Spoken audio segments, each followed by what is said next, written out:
Welcome to the Andy Ruther Show. Here is your host, Andy Ruther.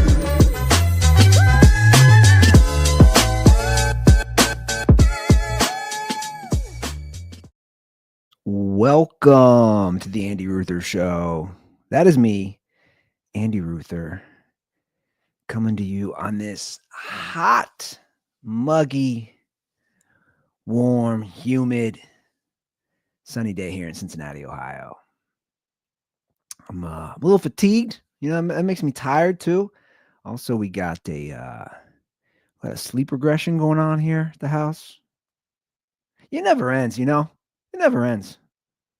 When you have like babies, they just keep hitting these moments. You're like, oh, it's the 4-month sleep regression. Oh, it's the 6-month sleep regression. It's always something. It's just always something. And she just hit she's about to hit 4 months old this week, and like on cue, just when we're feeling good, just when we're like, oh, we're getting some sleep, she's in her own room, we're sleeping through the night. Wrong.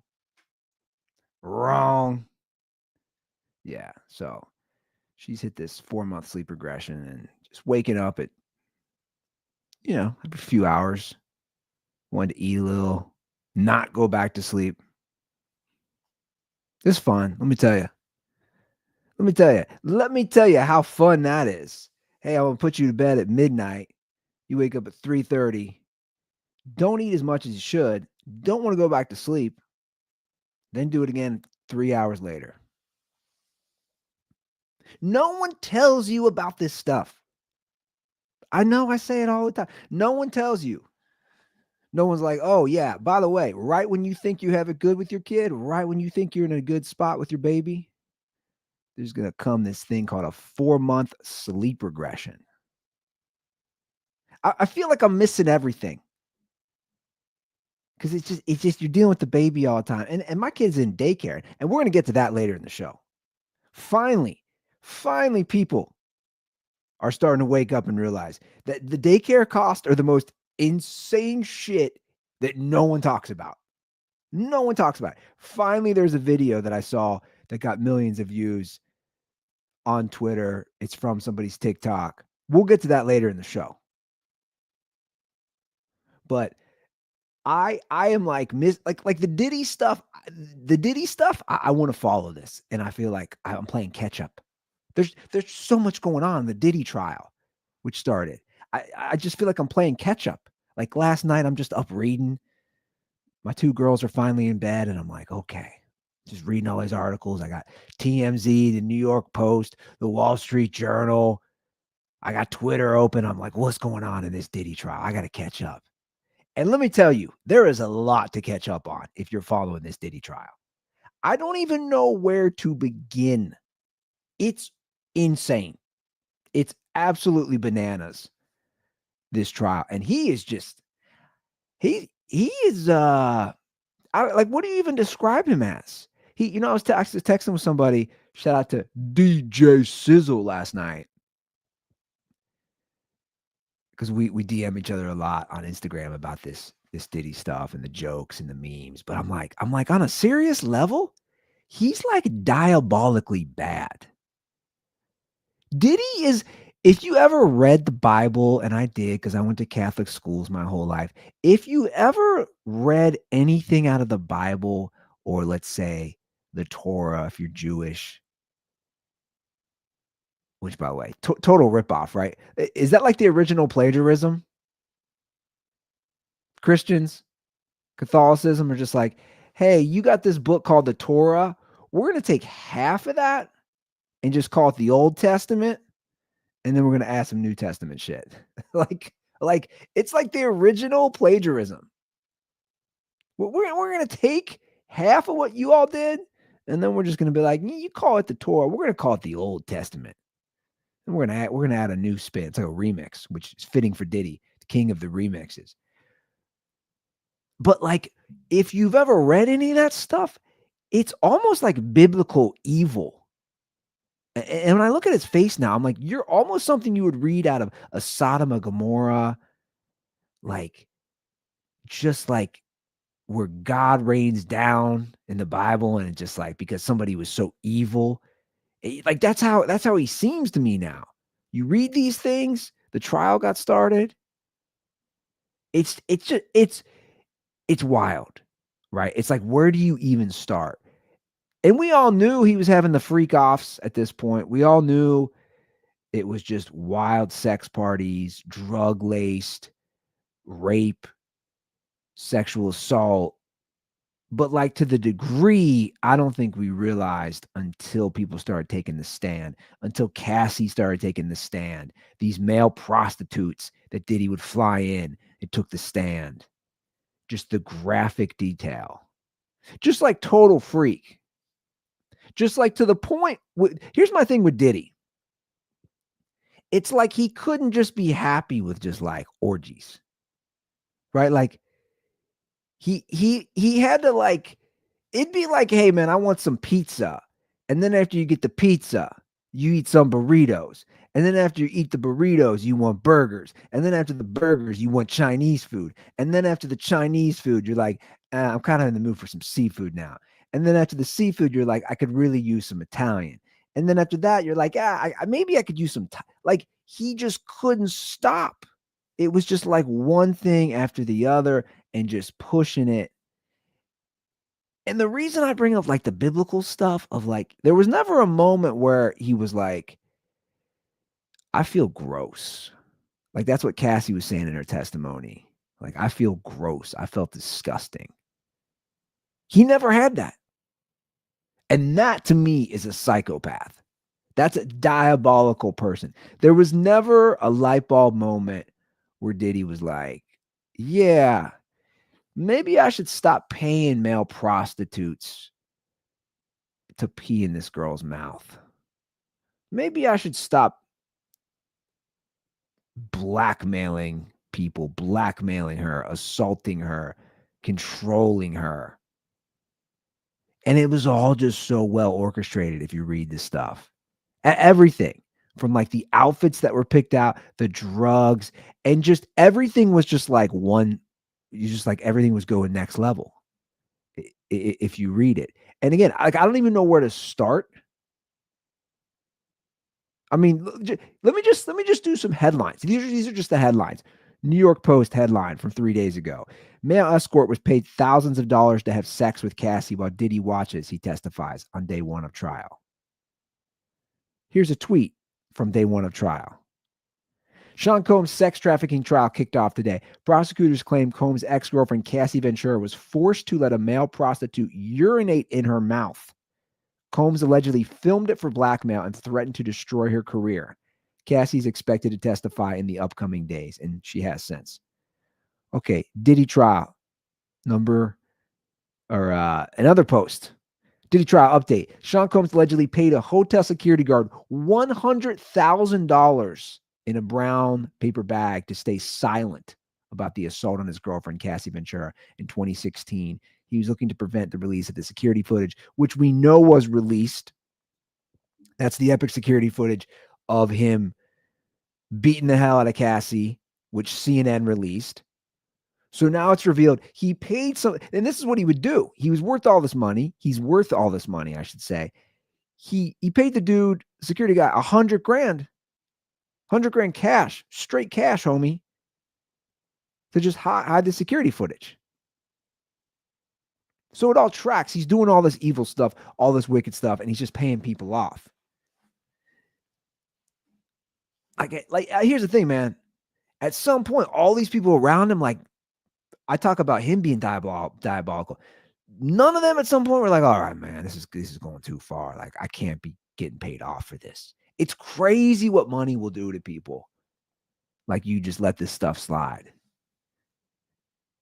And that footage, by the way, was from, I believe, the middle of one of these freak offs.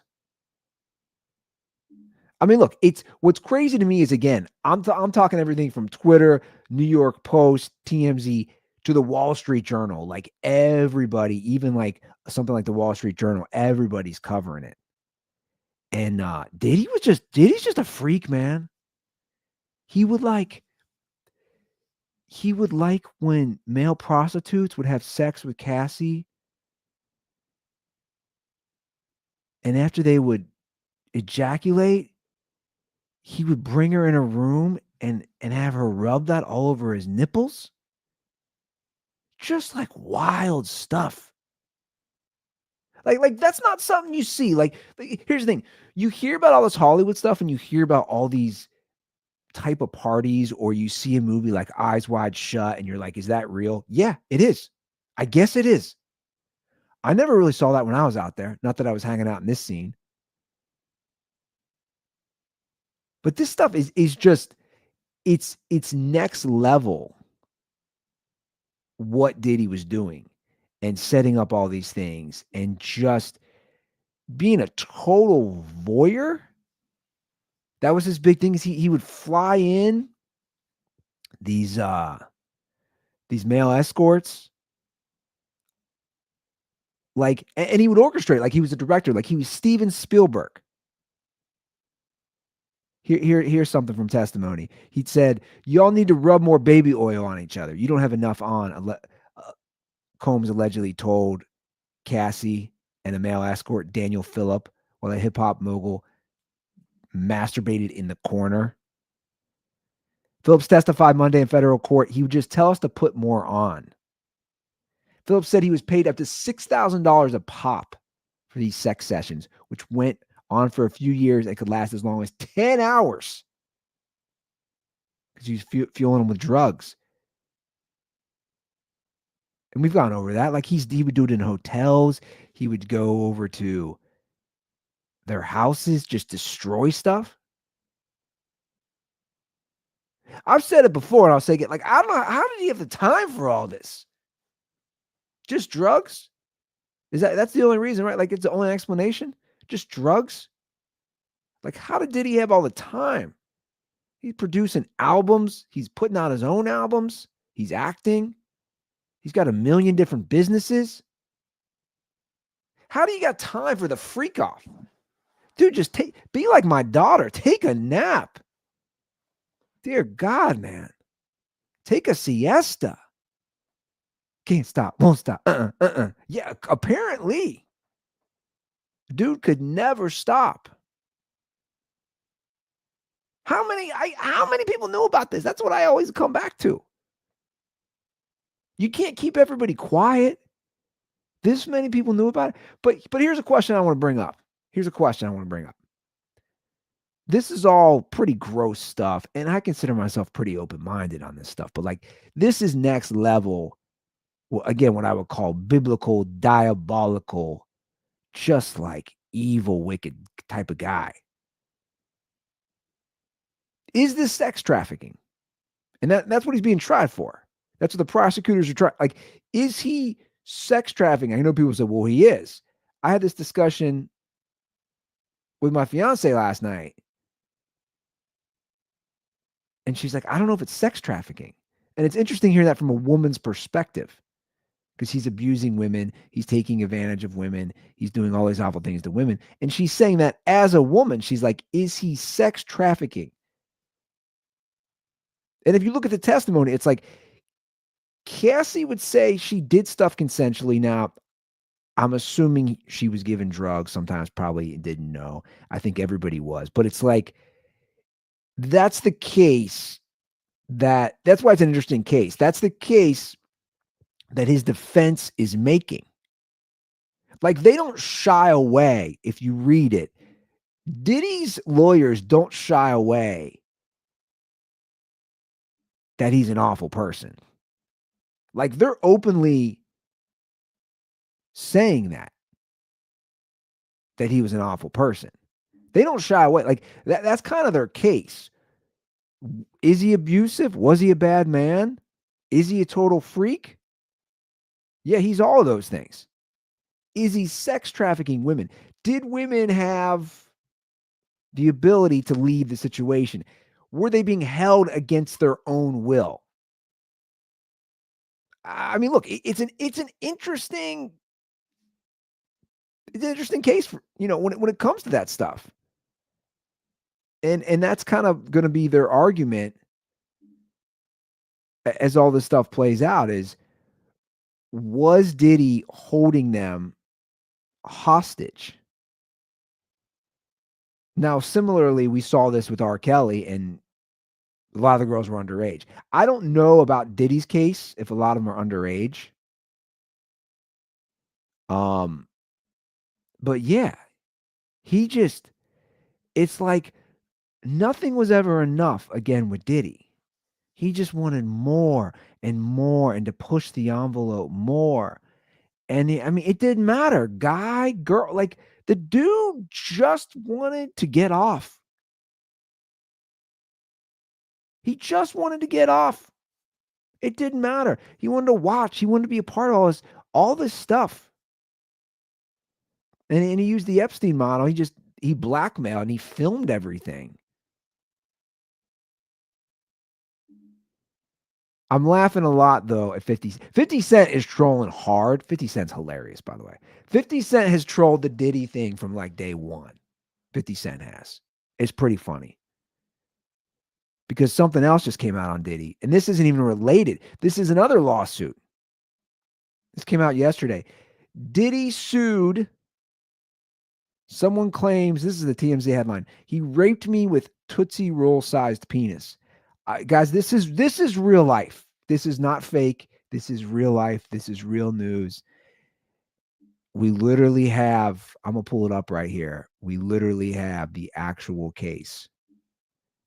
Now, 50 Cent took some creative liberties, or whoever's running his social media, to add Tootsie Rolls. This is hilarious. But this is literally documents from the case. Defendant Combs, this is from the court. Defendant Combs released plaintiff Jane Doe's neck. This is when he raped her, and held her down while using his other hand to swiftly unbuckle his belt and pants before pulling out his erect, bare-skinned penis, which appeared to be the length and girth of a Tootsie Roll. Guys, I swear to God, this is literally official court papers. This is the case. Plaintiff Jane Doe recalls feeling relieved when she saw defendant Combs' penis because she knew it wouldn't hurt as much when he raped her due to the lack of length and girth. She thought his penis, this is bold, an itty bitty ditty. And I don't know whoever runs 50 Cent's Instagram account, whether, 50 Cent, no way he's doing all this on his own, because it's very funny. It's very creative. He posted this screenshot and he added Tootsie Rolls and he wrote the caption playing off the song, Tootsie Roll, Tootsie Roll, to the left, to the left, to the right, to the front, to the front, to the back, to the back. Now slide.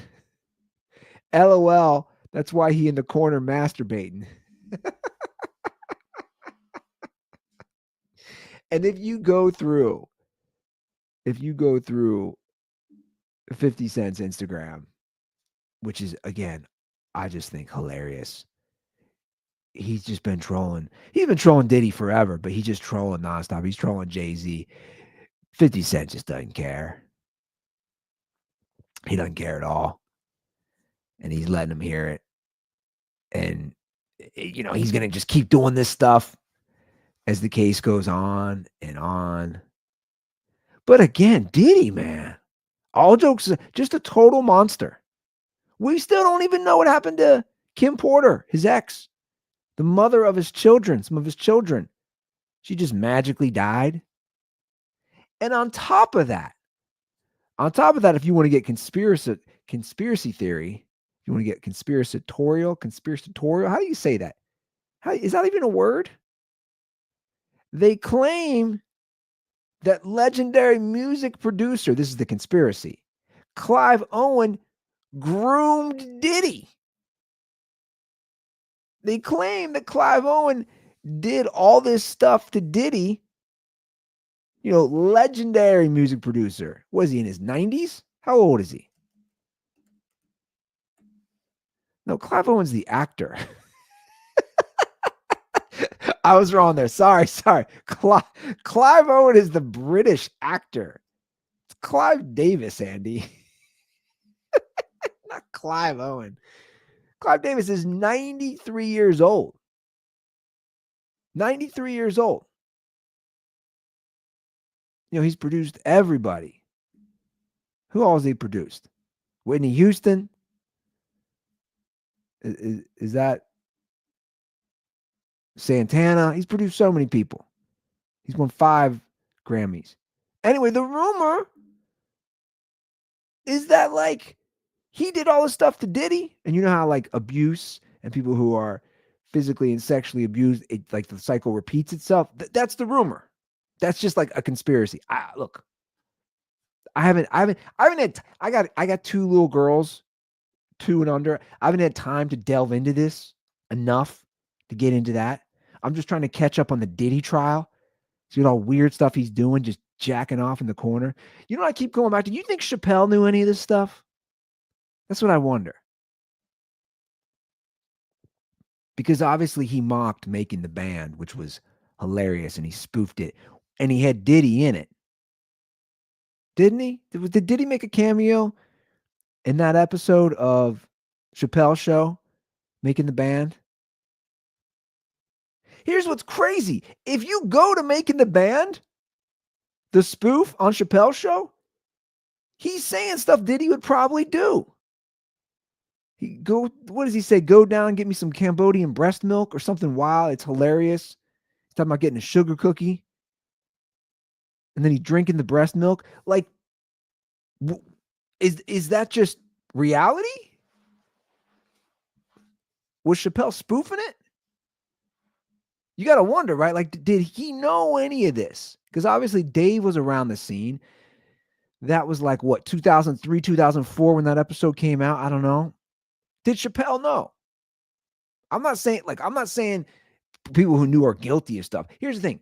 People know stuff, even if you're not well connected. I think a lot of people know. The whole Louis C.K. thing, just being in the comedy world out in Los Angeles for all those years. I never knew him, but people knew that he had a thing with jerking off in front of girls. Right? People knew that. Even little nobodies like me knew that. That was the rumor. And then it comes out and it's true. And all that stuff went down during the Me Too era. My point is people knew. That's why I'm asking about Diddy. Did Chappelle know? When they wrote that into the sketch, they're like, oh, Diddy's a freak. Let's write a bit to where he wants sugar cookies and Cambodian breast milk and then he drinks it. Did Dave know? Did those guys know? I don't know. But damn, this is some wild testimony. Cassie's just going on the stand, just talking about. I mean, she's basically a pig. You know what they call it? Spit roasting a pig when they're putting over the fire. That's her body, just getting turned over and over by dude after dude after dude. I can't imagine psychologically what's going on with her. Emotionally, mentally with her. And she's married with kids. That's got to be tough for her husband. I keep getting sent stuff about that. It's wild, man. I don't know. It's when the movies come out, the documentaries, and I've already watched some already on this. When they come out, it's going to be insane. But did he commit a crime? I don't know. I don't know enough about it. That's where I'm at. I don't know enough about it. And it doesn't seem like enough people are talking about it, to be honest. The news cycle is so quick and it's so rapid fire. This almost gets lost in the mix. Everyone's like, well, the NFL just released their schedule yesterday. That's cool. We don't care that Diddy used to pay male hookers to pee in Cassie's mouth and then rub their semen all over his nipples. Like that's almost like a cliff note, or that's almost like a little asterisk on the day's news, just because everything happened so quickly.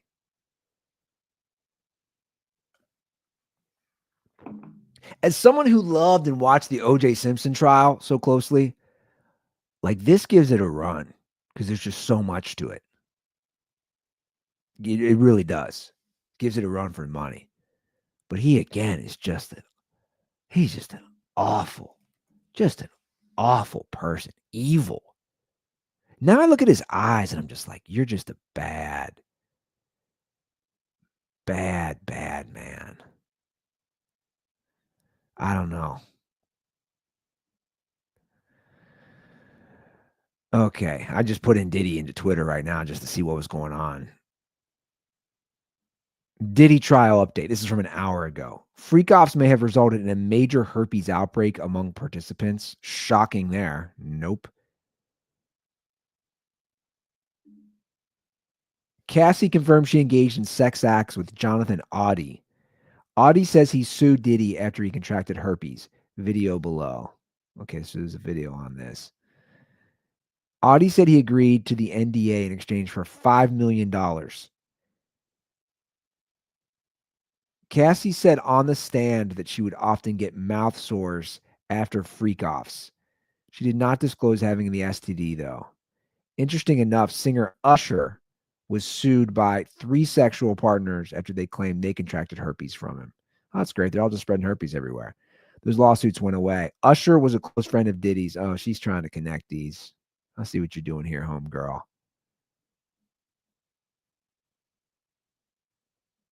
Again, Clive Davis popping up on Twitter. He's popping up.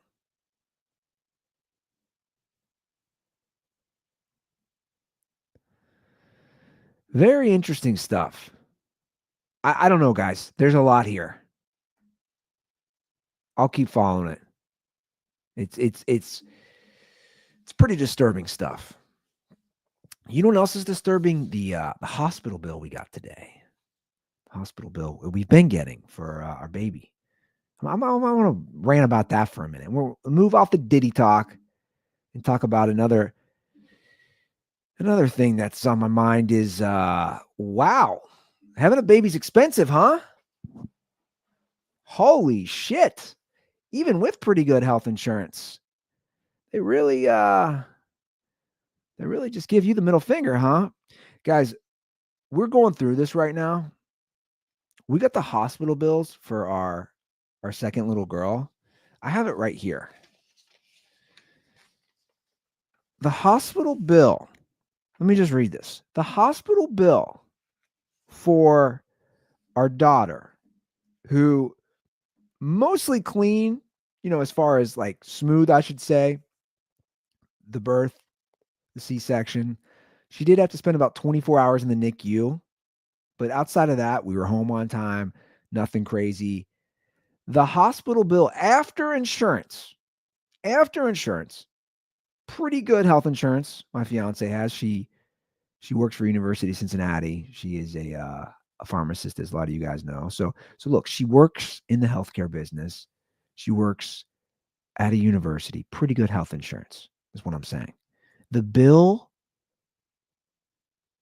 is $11,000, $11,565. Let me repeat that. $11,565. On top of that, we have a NICU bill for $1,458. So they're saying after insurance,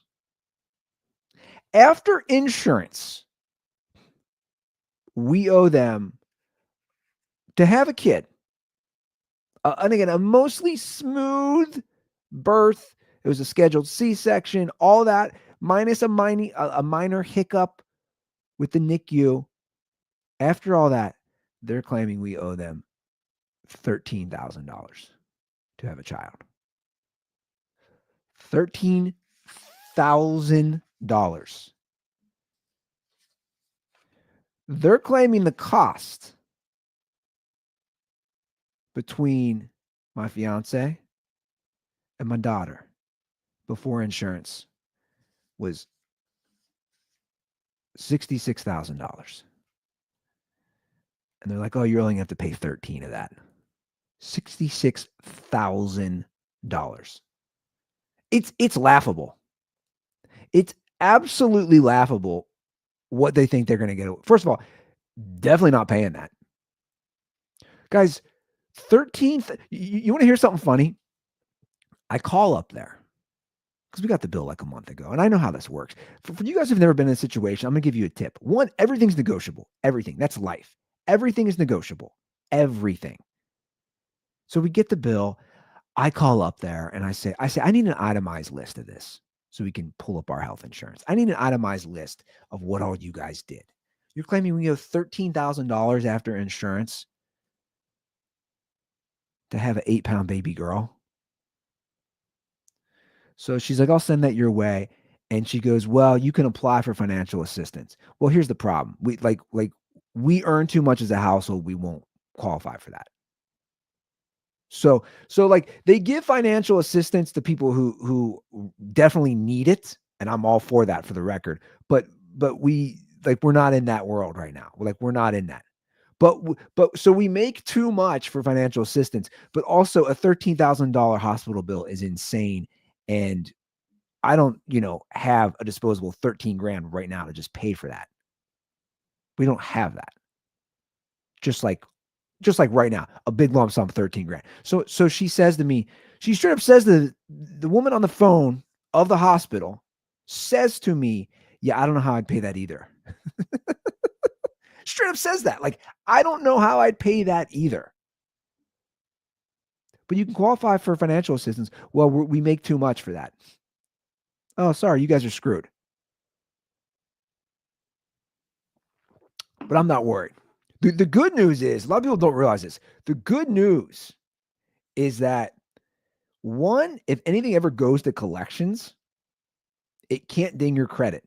And people don't know that. So I'm going to let you guys know that. If you're ever in a bind financially with a hospital bill, with a healthcare bill, and you're worried about your credit and if it goes to collections, that will not ding your credit. And people don't realize that. And for the record, I'm not advocating to not pay hospital bills. I'm not advocating that. What I am advocating for is don't fuck me over with a $13,000 bill. Don't do that. Because I'm going to negotiate with you. I know how this works, and that's how I'm going to play it out. I'm going to call them and say, well, let's do something. Let's make a deal. Let's make a deal, guys. Let's do something where both sides are happy. For example, our first kid was in the NICU for 2 weeks. She was in the NICU for 13 days. We ended up paying $5,500. I negotiated with him. $5,500. She was in the hospital for 2 weeks. There was a lot of health complications. Whatever. We come to an agreement. Here's $5,500, which is still a lot of money. It's a lot of money. But I was like, we can make this work for $5,500. They're billing us more when they did less work. They're billing us more.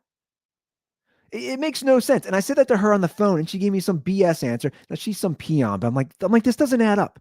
Our first daughter, who was born literally 23 months apart, our first daughter was in the NICU for 2 weeks. You guys are saying our expenses are over $4,000 more what you're billing our insurance. She gave me some bullshit answer. It's like I don't buy it. I don't buy it.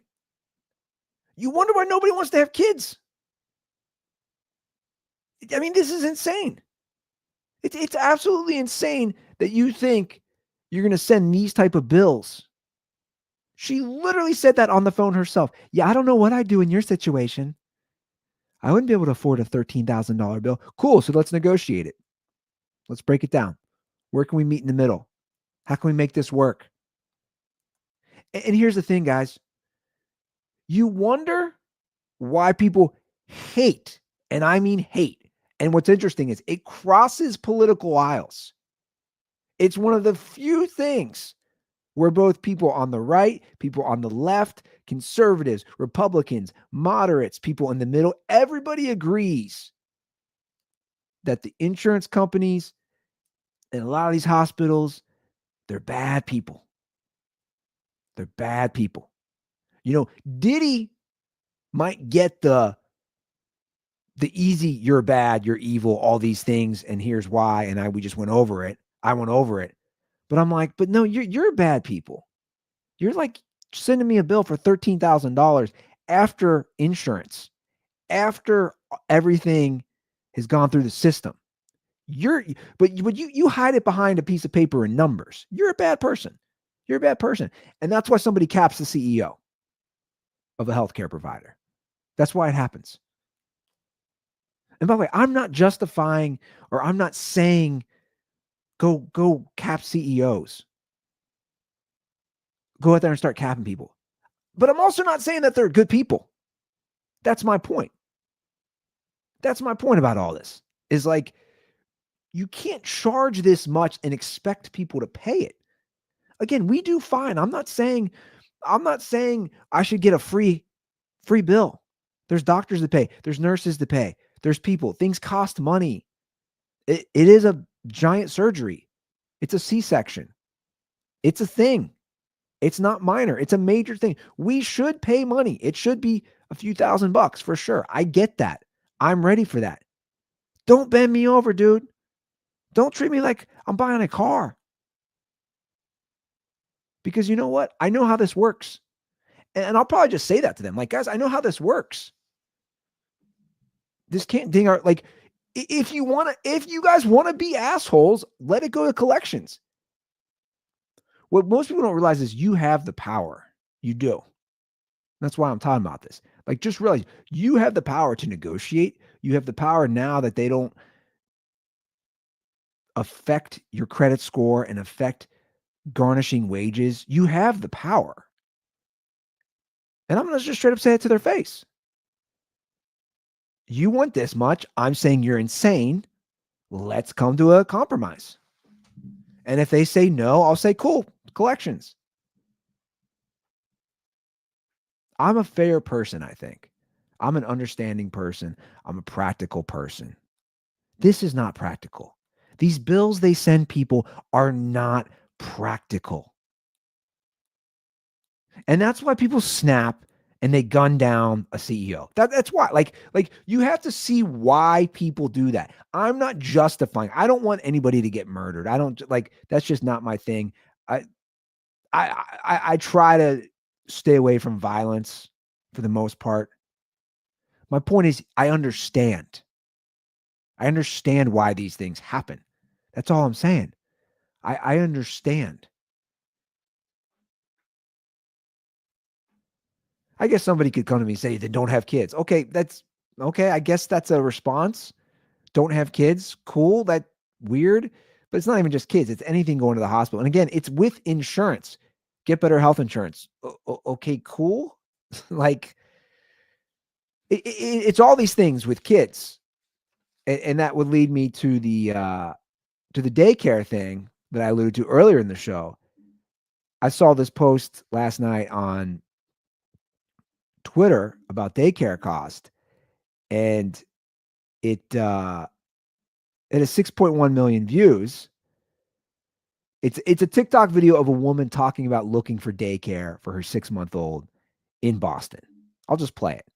And it's basically everything I've been railing about the last few months on this show, just how insane daycare costs are. And it's like wild. Do I have the video here? Let's pull it up here. Okay, here it is. You're looking for price authenticity for childcare in the seaport of Boston? Come along with me. I need childcare for my 6-month-old son, and I work right next to a KinderCare. So I am going to pop over there. Okay, so she's in Boston. KinderCare is a chain. It's like basically you franchise it out. It's like a McDonald's, but for childcare. In fact, there's one by us. We looked at that before we sent our first daughter to daycare. So there's a KinderCare also by us. So again, it's just a national chain across the country. Okay, I'm now back at work. What an experience that was. The woman was really nice. She was fine, the director. As a new mom, I'm just like crazy about the cleanliness of spaces, and it like wasn't the cleanest space I've ever seen, specifically the infant rooms. I just like wasn't overly impressed with that. So by the way, she sounds like us when we were looking at childcare for our first daughter. She sounds like us, where you're like by the way, I think I'm reasonable. I do. I'm a reasonable person. I know I am. But like, you got to have it clean. Like, it's got to be pretty clean, especially for the price. It's got to be clean. It's kids, it's germs, it's diseases, all those things. So like, I get this. There's a few other comments that just kind of like rubbed me the wrong way. So for pricing. Okay, so let's get to pricing. Again, Boston, so big city. It's definitely going to be more expensive than here in Cincinnati. Listen to this pricing. It's wild. This is where it gets truly crazy. And I know this is a true problem in the United States. Like, this is really a legitimate problem that needs to be addressed because people can't afford childcare. So I was looking for 2 days a week, possibly 3. So the price for 2 days per week, 8 days a month, is $2,450. That's insane. About if this is accurate, I haven't verified this. I don't know. 2 days a week, $2,450 a month. A month. Plus an initiation fee. Which again, the initiation fee. I was going over this recently on this show. The convenience fees of restaurants or the cleaning fee. Like, what is where is that going? What is the initiation fee? These people are evil. God. Okay, 3 days a week, 12 days a month is $3,115. $3,115 a month to have your kid in daycare 3 days a week. All of that is crazy to me, and I'm not undervaluing childcare, but like, that is crazy. It is crazy. So my husband and I are like, well, we're hiring a nanny. So if you want to work for me 2 or 3 days per week. Well, good luck. Good luck finding the nanny. It's all insane, man. It's absolutely bonkers. Now, we don't pay that much. I've been pretty transparent. We pay for 2 kids at our daycare. We pay $625 a week, which is still not cheap, guys. It's a lot of money. $625 a week. That equals $32,500 a year. It's a second mortgage. So you can see why I'm upset, obviously, about the hospital bills for our second kid as well. We got to pay over $32,000 for the year for childcare. It's absolutely insane. So I did some digging because I'm like, what is KinderCare? What is KinderCare? Well, no surprise here. I looked it up. This is the daycare she looked at. KinderCare is a chain, like I said. This is according to Wikipedia. It does $7.8 billion in revenue. It has 36,000 employees. It has over 1,200 locations as of 2023, according to Wikipedia. And I said, you know what? I bet KinderCare is owned by a private equity firm. And guess what? I was right. Ding, ding, ding. There's your reason why. In 2015, Partners Group, a Swiss enterprise private equity firm, bought out Knowledge Universe, which had previously owned KinderCare. Knowledge Universe renamed itself as KinderCare Education in January of 2016. So there it is, guys. She's talking about the price. And the KinderCare, and the one by me, we were not impressed with, by the way. They didn't have cameras. My thing is like, dude, if I'm paying you all this money, I'm going to be able to see my kid. I want to be able to pull this out. I want to be able to grab my phone, see my kid. I want to see my kids. I want to see what they're doing. I'm not going to 1984 you all day. I don't sit on it. I couldn't actually tell you last time I looked at the camera. I'm not going to sit there and watch my kid. I'm not going to helicopter parent this, but I want to have cameras. KinderCare did not have cameras, the one by me. So let's look up Partners Group. Let's look them up, who owns KinderCare. So they own and operate over 1,200 daycares, which again are probably franchised out. Partners Group Holding AG is a Swiss-based global private equity firm with 152 billion with a B in assets under management in private equity, private infrastructure, private real estate, and private debt. There you have it. So their bottom line is just to make money. It's just to maximize profits. That's all they're trying to do. They don't care that they charge that much because people will pay it because people don't have options. This is what I've been railing about for the last few months. Like, again, I didn't know about this till I had kids. Like, you don't think about it. My neighbor who's got a couple little girls was saying that to me all along. Is wait until you have 2 kids. Wait until you see the child care cost. And in my head, he's telling me what he pays. And I'm just kind of like, it's in one ear, out the other. We're just having neighbor talk. We're buddies. We're hanging out while the girls are playing. And now I got 2 kids and I'm like, holy shit, this is insane. But it all makes sense. It's private equity. Their goal is to just maximize profits. That's all they're trying to do. And for the record, I'm not against all private equity. I understand it's business and it's how it works. But again, it comes to a certain point. That's my through line on all this stuff, whether it's hospital bills or daycare or whatever, food costs. Like at a certain point, guys, just like, don't be a dick. That's all I'm saying. That's my motto for life. Don't be a dick. Just don't be a dick. It's interesting reading the comments underneath this post on Twitter. Like they got to do something. Nobody talks about it. They got to do something. Guess what our tax break is? Guess what our tax break, my accountant was saying. Guess what our tax break was? Now you get a child care tax break. You get, I don't forget what it is, $2,000 per kid or whatever it is. I don't remember exactly. $600. $600. That's what I get. That's what you get. A flat $600 for childcare. It doesn't even cover. That's what the tax break will be when I do my taxes next year. My 2025 taxes. A $600 tax break. That doesn't even cover 1 full week of my 2 girls in daycare. Why is nobody talking about this? I'm just saying. Look, like, okay, I'm going to pick on Elon Musk for a second. Elon, you keep talking about kids and everybody having kids and we got to procreate and we got to increase the populations. Fine. I like whatever. That's cool. Whatever. Come on, man. You got a platform. Where are you at on this, Elon? Where are you at? Where are you at on this? Where are you at on the childcare cost? Now, you don't have to deal with it because you're the richest dude in the world. I'm just saying, where are you at? Where is anybody at on this? Nobody talks about it. Nobody. I'm talking about it here at the Andy Ruther Show.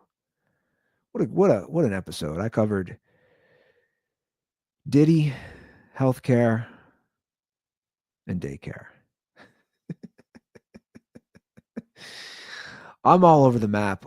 We do have a phone number. We do have a hotline, I believe. If you guys want to call it, let's pull that up. 859-935-0078. Give a ring. It's always open. What do you guys pay if you have kids in daycare? I'm curious. You know, I know what I pay here in Cincinnati. What do you pay in other cities for daycare? What do you guys do? What's the solution? I don't know. I don't have an answer. That's all. I just want to talk about it. Like, I don't have an answer. In-home daycare is not cheap either. I don't know what the answer is. I don't know what the solution is. Do we just put kids to work at 2? Do we go full China? Do we just make the kids go into sweatshops when they can start walking? Maybe that's the solution. Hey, we're not only going to not pay for you to go to daycare, we're going to barely pay you to work to sew some shoes together. Those Air Jordans, those brand new Kevin Durant or whoever shoe, they're not going to make themselves. Get to work. My 2-year-old, she's pretty handy. She could probably sew some shoes together. Maybe that's the solution. Follow the Chinese model, right? I don't know. 859-935-0078. That's the hotline. My DMs are open. You can follow me at Andy Ruther. Always ready to talk. Always ready to banter. Much love. Thank you guys for listening. Thank you guys for watching. We'll see you guys next week. Peace.